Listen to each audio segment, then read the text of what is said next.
단 하루 동안 여행하면서 그동안 알지 못했던 경제 이야기, 경제 용어들 배워보는 시간, 당일치기 경제 패키지. 오늘 저희가 나와 있는 이곳은요, 종로입니다. 서울의 중심 종로. 오늘도 제 옆에는 박정우 교수님 그리고 이진우 기자님 나와 계십니다.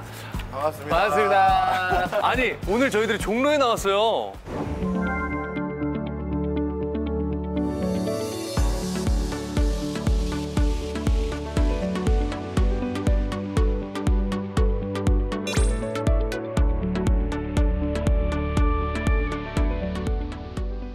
아니, 종로 하면 뭐가 제일 먼저 떠오르세요? 제 고향입니다. 아, 그러세요? 네. 제가 다닌 고등학교가 저쪽에 있어서 저는 종로 올 때마다 옛날 생각이 많이 나요. 네. 종로 하면 떠오르시는 거. 저는 종로는 먼 곳이었어요. 그냥 요즘에는 다 인터넷 쇼핑을 하지만 예전에는 집에서 무슨 필요한 물건이 있으면 이 동네로 와야 뭘 살 수 있었어요. 맞아요. 그래서 하여튼 뻔질나게 뭔가 사러 오면 한나절 다 가는. 근데 두 분 요 종로 요즘 다시 와보시니까 옛날과 어떠세요? 아니, 저는 사실 지금 여기도 보이셨겠지만 피마골을 저 대학생 때 왔었어요. 그때는 돈 없으니까 네. 싸게 제대로 먹을 수 있는데. 곳. 지금은 돈 좀 있다는 얘기?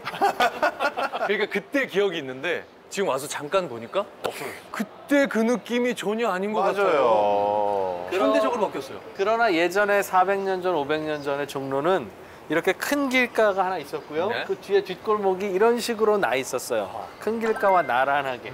아니 어떻게 그걸 아세요? 방송은 짜고 하는 거야, 이 사람. 나란하게 나 있는 뒷골목, 네. 이거를 그 동네를 피마골이라고 부르죠. 왜 그렇게 부른 거예요, 근데? 원래 여기가 궁궐 근처이지 않습니까? 네. 그래서 고관 대작들이 가마와 말을 타고 너무 많이 가는 거예요. 네. 큰 길로. 그런데 큰 길로. 그런데 어떤 일이 생겼느냐? 저 같은 평민들 지나가다 또 높은 사람 오면 또 이렇게 해야 도와줘야 되잖아요. 그래서 높은 사람들의 말을 피해서 뒷길로 다닌 거야. 그래서 말맞자죠. 말을 피해서 가는 길. 그래서 피마골은 이런 서민들이 다니던 그런 길이었기 때문에 여기가 옛날에도 맛집들이나 술집들이 하겠구나.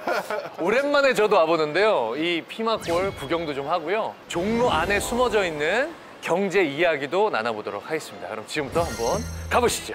가시죠.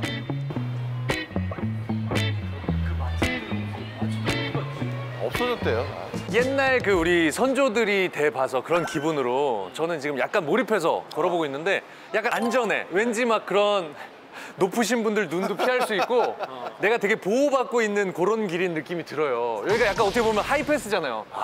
그렇네. 그렇지. 지금으로 따지면 하급 관리 전용차로. 그러니까 하급 관리 전용차로. 근데 이게 일부러 만든 것이 궁궐에서도 야, 김사무관 좀 들어오라고 해봐. 근데 김사무관이 못 오는 거예요. 너 왜 이렇게 늦었니? 그러면 저기서 절을 한 7번 하느라고. 야, 우리 골치 아픈데? 궁 앞이니까 얼마나 많았겠어요. 그래서 야, 그럼 걔네들 좀 따로 오라고 하면 안 될까? 근데 그렇게 해서 만든 거예요. 그래요? 그러다 보니 이제 여기는 늘 자유롭게 사람들이 걸어 다니고 그래서 아마 여기가 예전 기록에 따르면 이 피마골 주변에 있었던 음식점들 숫자가 200개? 서울 코엑스. 코엑스 지하에 상가 몇 개 있는지 알아요? 몇 개 있어요? 350개 있어요. 그러니까 굉장히 많은 거예요. 이 짧은 길에 200개. 그러니까요. 사실 그렇게 긴 길이 아니거든요. 이걸 중심으로 이제 상권이 굉장히 크게 퍼져 있던 거고 뒤쪽에는 음식점과 이제 상가들이 많았지만 저 앞쪽에 큰 도로에는 유기전이라고 하는 상가가 있었어요. 저 고등학교 때 배웠어요, 유기전. 자, 뭔가요? 하나씩 6개. 자, 자막 보이시죠? 궁궐에서 필요로 하는 꼭 중요한 필수품들을 여기서 이제 판매하고 궁궐에서는 거기서 사가고 궁궐에서 필요할 때마다 늘 있어야 되는데 궁궐만 대상으로 손가락 빨고 있어라 하면은 장사가 안 되니까 유기전이라는 걸 아예 만들어서 여기에서 이제 도소매를 할 수 있도록 해놓은 상가들이 바로 여기 있죠. 경복궁에 가까운 데 있기 때문에 그러네요. 상가가 형성된 거예요. 예전으로 따지면 여기 어마어마한 상권이네요. 진짜. 그렇죠. 여기가. 그러고 보니까 피마골에는 그게 그 전집하고 부침개집하고 막걸리였거든요. 왔다. 옛날에 그거 드셨어요? 그 옛날에 먹었죠. 그런데 그러고 보니까 눈치 안 보고 마실 수 있는 거야. 이진우 옹께서는 해방 후에 여기서 주로 뭘 드셨어요? 여기는 사실은 기자 때 밤새서 술 먹고 해장국 먹으러 왔다. 그런 기억 정도? 여기서 뭐 이렇게 뭐 즐기고 할 만한 그런 여유가 없었어요. 열심히 취재하고 뭐 공부하고 남는 시간은 나라 걱정하고 하다 보니 내가 소문으로 들은 거랑 너무 다른데? 피막골을 올 잘 시간이 노신다 없었어. 그러던데. 없었어. 피막골 죽돌이라고. 그런데 너무 안타깝게 제가 중고등학교 때 왔던 그곳이 여기가 아니야. 아니 저도 혹시나 그 부침개집이 있을까 네. 하고 이렇게 둘러보는데 그 막걸리 팔고 없네요 여기는. 없어졌어요. 그리고 원래 여기도 정확히 피막골이라고 할 수 있는 그쪽은 아니거든요, 여기가. 이게 위치가 바뀌었죠? 그냥 흔적을 남겨놓은 거죠.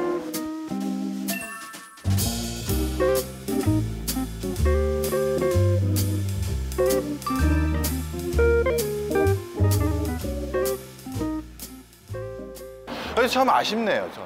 아쉽지만 보내드리고 또 여기서 추억을 만드는 새로운 세대들도 있겠죠.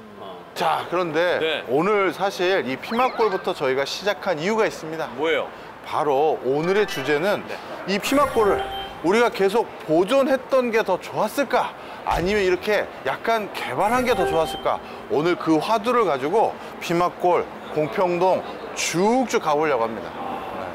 좋습니다. 재밌을 것 같은데요? 가기 전에 미리 결정을 해보시죠. 개발입니까? 보존입니까? 저는 개발. 내 땅이라면 개발. 남의 땅이라면 보존. 이거. 이거 정답인데? 오케이. 좀 가보면서, 좀 더 걸어가 보면서 이야기를 좀 나눠보도록 하겠습니다. 네.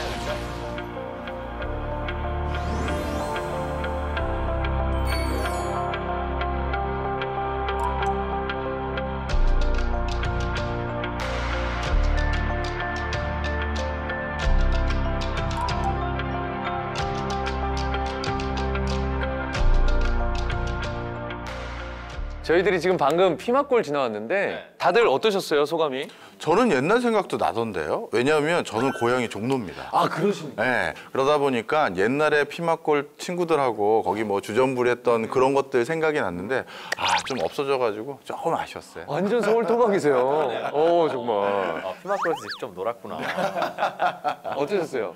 사실은 우리나라가 빨리 경제 성장이 되던 나라라서 이런 옛날 모습들이 사실은 잘 남아있기가 쉽지 않아요. 맞아. 쉽지 않은데 곳곳에 남아있는 것들은 어찌 보면 우연의 결과이기도 하고 행운의 결과이기도 하고 옛날에는 왜 이렇게 지저분하지 여기? 빨리 좀 밀고 새로운 현대식 건물을 지으면 어떨까 하는 생각들을 사람들이 많이 하고 있었다면 요즘에는 이런 거 남아있으니까 참 좋다. 사실은 사람들은 그래서 다 귀한 거 좋아해요. 맞네요. 그러니까 흔한 거 싫어하고. 맞아.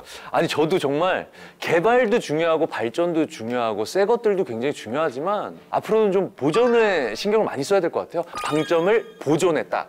보존에 우리가 좀 더 신경을 써야 될 것 같은데 어떤 노력들을 해야 될까요? 많은 분들이 사실 뭔가를 개발하지 않고 보존만 하는 것은 경제적인 가치를 오히려 유실한다라고 생각하기 쉬운데요. 사실 그렇지가 않습니다. 두 분은 세계적인 관광지 하면 제일 먼저 어디가 떠오르세요? 먼저. 파리. 맞습니다. 오늘 방송을 도와주시네. 진짜 파리가 전 세계 인구들이 모두 다 가고 싶은 도시인 이유가 옛날의 모습을 보존하고 있잖아요.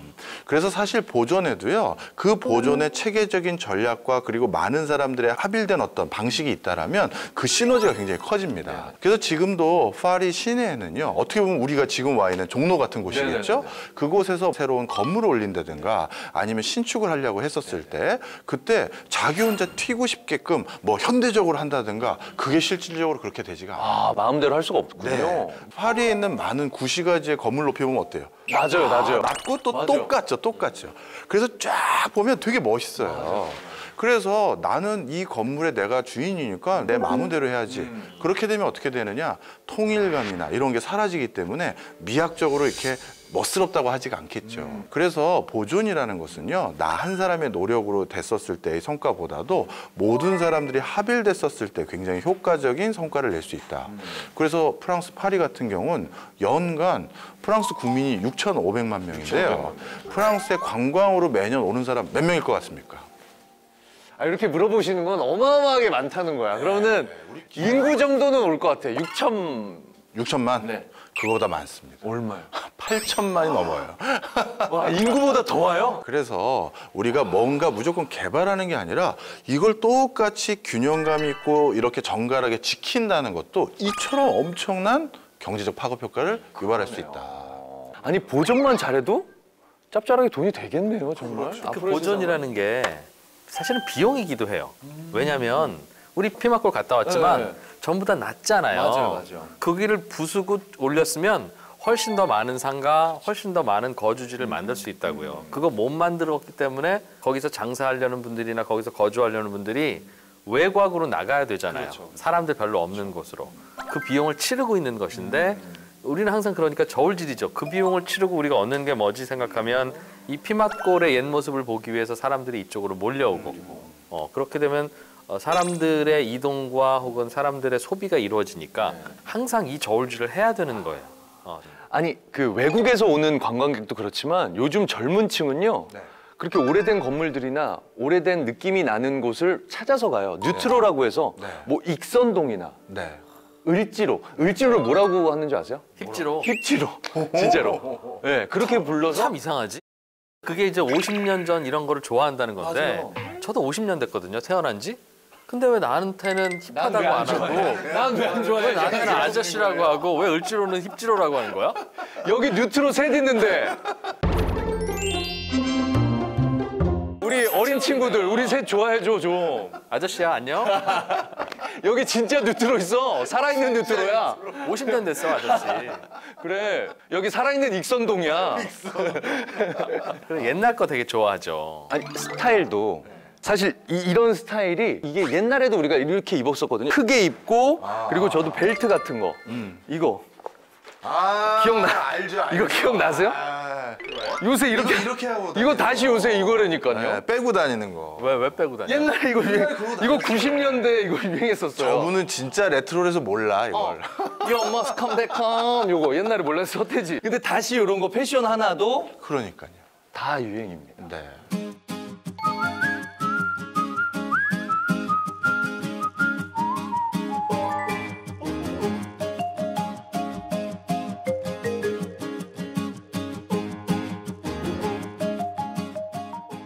요즘 젊은 친구들이 뉴트로를 찾다 보니 네. 보존이 더 핫 이슈가 되고 있는 것 같아요. 그 옛날 거의 가치가 높아지는 거죠. 곰표가 밀가루 만드는 회사예요. 그런 밀가루 회사든 언제까지 곰표 밀가루인 거예요? 참 트렌드도 못하네. 라고 생각했던 게 엊그제 같은데 이제는 그 곰표라고 하는 그 느낌, 곰표로 만든 파카도 있고 곰표 수첩도 있고 그 브랜드 자체가 되게 쿨하고 힙한 느낌으로 다가오는 그렇게 될 줄 누가 알았겠어요. 그러니까요. 아니, 최근에 저는 그 프랜차이즈 커피숍인데 쌍화차를 팔더라고요. 쌍화차를 대추 이렇게 썰어갖고 올려서. 샐러드에 넣는 건 계란, 쌍화차에 넣는 건 계란. 근데 저는 개인적으로 이 열풍이 이거 얼마나 갈까요? 한국은 굉장히 트렌드가 또 빠르잖아요. 을지로처럼 이제 구시가지인데 그래서 사람들이 찾지 않았던 곳을 찾게 만들기 위한 노력들을 대부분 누가 하냐면 이게 참 경제학적으로 신기했어요. 어떤 개별적인 경제 주체들이 아니라 조합, 공동체 여기서 하는 거예요. 골목 상권. 그렇죠. 좀 설명을 드리면 원래 행동경제학에서 되게 재밌는 실험을 하나 했는데요. 콜라를 혼자 하나씩 들고 먹었을 때가 있고 그게 아니라 하나의 콜라에 빨대를 같이 꼽았을 때 있잖아요. 그랬을 때 콜라를 얼마나 더 빨리 먹을까 했었을 때 당연히 어느가 더 빨리 먹을 것 같으세요? 같이 먹는 거. 그렇죠. 왜냐하면 상대방이 더 많이 먹기 전에 내가 한 모금이라도 더 먹으려고 이런 서로 간의 어떤 이기심이라고 해야 될까요? 그것 때문에 더 콜라가 빨리 고갈되거든요. 그런데 원래 그게 인간의 기본적인 경제하고자 하는 이기심이라고 생각했는데 우리가 이렇게 공간이 리뉴얼돼서 레트로로 다시 열풍이 불게 만들었던 세계적인 사례 중에서 뉴욕하면 떠오르는 곳. 네. 뉴욕 제거하려고 그랬지? 바로 타임스퀘어입니다. 원래 타임스퀘어는요 1980년대까지만 하더라도 뉴욕에서 가장 우범지대였어요. 그래요? 그리고 가장 노숙자들이 많이 살고 그래서 범죄도 많이 일어났던 곳인데 그러다 보니까 타임스퀘어라는 어떻게 보면 구시가지죠. 우리로 따지면 을지로 거기에 있는 상가 주민들이 이렇게 했다가는 우리가 다 공멸한다 생각을 한 겁니다. 그래서 이거를 리뉴얼하기 위해서 처음 나섰던 거는 뉴욕시였어요. 시에서 어떻게든 이걸 다시 번창하게 하기 위해서 공적 자금을 투여해봤는데 좀처럼 살아나지 않았는데 그러다가 그 타임스퀘어에 있는 상가 연합회에서 조합을 조성해서 BID라는 걸 만들었습니다. 이게 비즈니스 임프루먼트 디스트릭트. 그 방식이 뭐였냐면 거기 상가에 있는 사람들의 과반수 이상이 우리가 이거를 뭔가 리뉴얼하는 데 기여하자라고 하면 다들 거기에 돈을 매달 내는 겁니다. 근데 처음에는 동의하는 사람도 있고 동의하지 않는 사람도 있잖아요. 그럼 어떤 문제가 생기냐면 무임승차자가 생겨요. 그렇죠. 혜택은 보면서 돈은 안 내고. 그렇죠. 그래서 여기에는 나름대로 합의를 구하고 약간 반강제적인 제도를 도입했는데 타임스퀘어의 여러 가지 위생 환경, 치안 환경 그런 것들을 개선하고 났더니 불과 15년 만에 타임스퀘어가 뉴욕의 가장 명소로 바뀐 것이죠. 그 과정에서 타임스퀘어는 옛날의 모습도 유지하지만 요즘 타임스퀘어의 새로운 감수성 뭡니까? 전광판. 그렇죠. 광고판 엄청 예, 유명하잖아요. 그런 형태로 새로운 걸 가미했죠. 그래서 유트로 열풍은요, 결국 이게 우연히 생긴 게 아니라 그런 자기 것들을 어떻게든 더 경제적 가치로 살리려는 많은 사람의 노력이 뒤에 숨어 있죠. 두 분 어르신들은 내가 옛날에 이건데 이걸 지금 레트로로 딱 되살리면 대박 나겠다. 그런 아이템 뭐 없어요? 난 있어. 뭐예요? 난 10년 후에는 싸이월드를 창업할 거예요. 이야. 도토리. 레트로 감성이다. 그럼 지금은 사람들이 페이스북도 구리다고 안 하잖아요. 다 인스타그램 하지. 맞아. 근데 아마 내년쯤 되면 아직도 인스타 하세요? 이럴 거라고요. 그런데 10년 후에 싸이월드 만들어서 괜찮다. 자기 사진 올리고 뭐 도토리도 사고 팔고 너무 재밌다 이럴 거예요. 자, 죽이는 아이디어 나왔어요. 자, 경작도, 뭐 없나? 나는? 여기까지. 안 돼. 아니야. 저는 워크맨 같은 거 있잖아요. 워크맨, 이건 아닌 것 같은데. 왜냐면 테이프를 또 만들어 팔아야 되거든. 이건 아니야. 새로운 것들에 대해서는 뭔가 사람들이 부가가치를 더 느끼고 기꺼이 더 많은 비용을 지불하려고 하고 내 시간을 더 쓰려고 하는 것은 인간의 본성이라서 요즘에 유행하는 트렌드가 앞으로도 계속될 것이다? 이건 틀려요. 그러나 과거 것 다 새로운 게 나오고 새로운 거 또 나오고 하면서 계속 변할 것이다? 항상 진리. 사실 좀 전에 제가 프랑스라든가 네네네. 뉴욕과 같은 대표적으로 보존을 잘해서 성공했던 사례 말씀드리지만 보존을 원활하게 못해서 그래서 오히려 낙후된 사례들도 너무나도 많죠. 우리 지금 한때는 잘 나갔던 번화가에서 지금 사람들 별로 안 가는 어떻게 보면 약간 낙후된 지역으로 바뀐 데가 너무 많잖아요. 그래서 이 보존을 해야 되는지 개발을 해야 되는지 이 판단은 항상 고민되고 있고요. 단순히 그냥 가만히만 놔둔다고 해서 그게 보존이 아닌 거예요. 그렇죠. 네. 88 서울 올림픽이 저에게는 고등학교 무렵이었어요. 그때 무슨 일이 있었는지 알려주면 동네에 이런저런 판잣집, 옛날집 그런 집들이 있잖아요. 동네 여기저기에. 길거리에서 보이잖아요. 커다란 이런 가림막으로 다 가려버렸어요. 맞아. 외국 손님. 제가 외국 손님 왜냐면 온다고. 공항동에 살았거든요. 그 옆에 공항에서 내리면 네. 그 올림픽대로를 타기 옆에 집들이 이렇게 말씀하신 대로 있어요. 판잣집들이 있었어요. 그걸 싹 밀고 집을 다시 지었는데 안에 내용은 제대로 안 짓고 보이는 것만 지어놓은 집들이 있었어요. 전 기억이 나요. 저 초등학교 때였는데 지금 생각해보면 그런 것들이 지금은 핫한 곳이고 힙한 곳이에요. 와, 옛날 느낌 그대로 살아있네. 올림픽 때 우리가 가렸던 건 우리가 아직 잘 산 나라가 아닐 때니까 가리고 싶지만 지금은 우리가 이거를 보존한 거지 우리가 없어서 이거 한 거 아니야. 그런 느낌이라 이런 복고풍 혹은 올드한 레트로 이런 감성이 뜬다는 건 어찌 보면 빨리 소득 수준이 높아졌다는 증거일 수도 있어요. 계속 어려운 그렇게 거는 이렇게 해석하시니까 좀 이해가 되네. 아니 기자님의 통찰을 듣고 나니까 제가 딱 맞는 게 오늘 우리가 온 데가 공평 도시 유적 전시관이잖아요. 이 공평동이 우리 어떻게 보면 일제시대 그리고 해방되고 난 뒤에는 여기가 빨리 헐어버리고 우리도 개발하고 잘 살아보자 해서 어떻게 보면 그때는 흔적도 없이 다 없애버렸던 거잖아요. 만약에 그때가 우리가 소득 수준이 조금만 높았다면 야 그래도 여기가 우리 선조들이 뭐 했던 곳인데 이렇게 됐겠네. 엄청난 통찰이십니다. 말씀 나오신 김에 이곳을 좀 둘러보죠. 옛전 조선시대 건물이나 그 골목을 다 보존하고 있대요. 여기가요? 네. 구경을 제대로 할 수 있다고 하니까요. 여기 둘러보면서 이야기도 좀 나눠보죠. 그래볼까요? 네. 가보실까요? 가시죠. 네. 저 위에 나무를. 네. 세울 세워서 기둥을. 나무를 이제 더 뒤에 주려면 푸른 땅이어서는 안 되니까. 깔아주면 딱딱한. 여기는 진짜 한 딱 집 털을 그대로 해놨나 보네요. 아니 근데 이렇게 돌이 있는 것만 봐도 건물 디자인을 아실 수 있다는 게 난 너무 신기해. 이게 당시에 이제 골목길이었던 거예요. 그런가 봐요. 그래서 제가 그 여기 학예사님께 여쭤봤었어요. 그랬더니만 하시는 말씀이 이 골목의 이 그 길 자체, 이 자체는 계속 이용했던 곳이다. 느낌이 이상해요. 지금 한 600년 된 골목을 걸었다고 생각하니까 여기 아까 말씀하신 대로 여기를 이렇게 조성하시고 발굴할 때도 함께 하신 학예사님이 계시다고 하거든요. 그래야죠. 전문가에게 여쭤봐야지 우리 같은 경제하는 사람들이야. 모셔서 좀 이야기를 나눠보도록 해보죠. 하겠습니다. 예. 학예사님! 뿅. 뿅! 학예사님 모셨는데요. 이 전시관 좀 소개를 좀 해주시면 좋을 것 같아요. 이 전시관 같은 경우는 공평 도시유적 전시관이고요.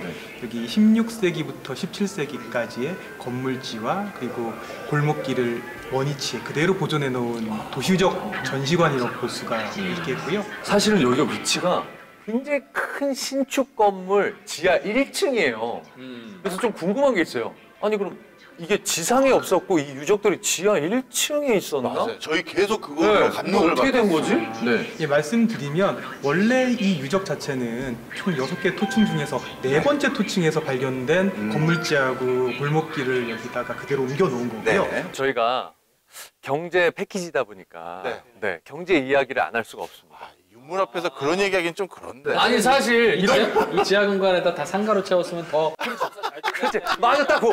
아니 이거 사람들, 그리고 요거 이렇게 조성하는데 전시관으로 조성하는데도 돈이 많이 들었어.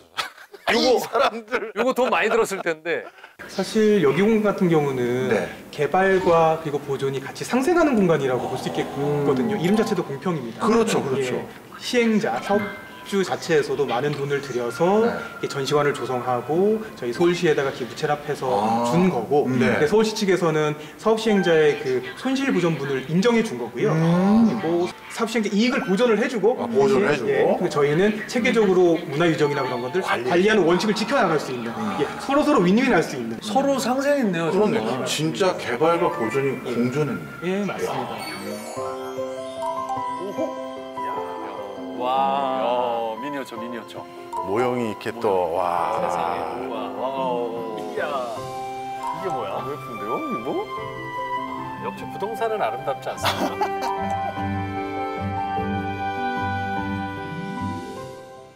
지금 여기에 있던 한옥을 복원한 거잖아요. 그러니까요. 저도 뭐 그 흔적들만 남아서 그 위에 원래 있었던 게 뭔지 궁금했는데 딱 이건 거잖아요. 아니 근데 진짜 부잣집이었을 것 같아요. 야, 진짜. 상인이었던 것 같은데 네. 여기 보시면 이 물류 창고 같은 게 있어요. 아, 그렇네요. 개인 물류 창고. 네. 이거 만약에 여기에 뭐 쌀이고 뭐고 네. 이렇게 말린 과메기고 여기 꽉 있다고 생각해. 엄청 야. 부자 아닙니까? 뿌듯하지. 뿌듯해. 저희들이 보고 있는 이 건물이 그러니까 상인들이 살았던 집인 거죠? 예, 맞습니다. 이 공평동이 원래 예전에 시전 상인들이 시전 행랑터라고 해서 상거래를 하는 어떤 공간들이 남아 있는데요. 원래 시전 상인들은 국가에서 필요한 물건들을 납입하는 어떻게 보면 국가를 대상으로 한 상인들이거든요. 그런데 가끔 국가에서 납입하고 나서 남은 물건들은 민간에 다시 팔 수가 있었습니다. 시전 행랑이라고 하는 건 원래 그런 상인들이 모여 있었는데 자연스럽게 모여 있다 보니까 무질서였던 거예요. 그래서 행랑이라고 하는 건축물을 나라에서 지어줬어요. 아 그래요? 지금으로 치면 LH공사 분양상가. 아 그렇구나. 그렇네. 아 재밌다. 이해가 확 된다. 네네네. 아 이런 집이 진짜로 이런 고택이 있으면 지금 서울 시내 야, 전 너무 멋있을 것 같은데. 얼마나 큰 관광 상품이에요. 그러니까요. 그러나 이제 이런 집들만 종로에 있으면 종로에 한 20가구 정도 살면 끝일 거예요. 그렇죠. 아 당일치기 경제 패키지 오늘은 종로에서 함께 했었는데요. 오늘 어떠셨어요? 저는 그 역시 계속 풀어야 될, 우리가 고민해야 될 숙제, 새로운 것과 보존해야 될 것에 대한 공존, 어떻게 보면 이런 시도들이 많이 더 이루어졌으면 좋겠다 이런 생각을 합니다. 옛날 우리가 살아왔던 방식에 대한 사람들의 관심은 어찌 보면 본능적인 것이고 또 소득 수준이 높아질수록 그 관심과 그걸 알고자 하는 욕망은 커질 거예요. 그래서 우리는 이제 그런 상품들에 대한 가치를 깨닫고 어떻게 보존할지에 대한 관심과 고민을 더 하는 게 필요하다라는 걸 느꼈네요. 네. 늘 지나쳐 다니던 종로였는데 이 종로 한가운데 이렇게 많은 경제 이야기가 숨어 있을 거라고는 생각 못했고요. 다음엔 또 어떤 여행지로 가서 어떤 재미난 경제 이야기를 나누게 될지 기대가 됩니다. 알겠습니다. 저희는 그럼 다음 여행지에서 인사드리도록 하겠습니다. 여러분 안녕히 계십시오.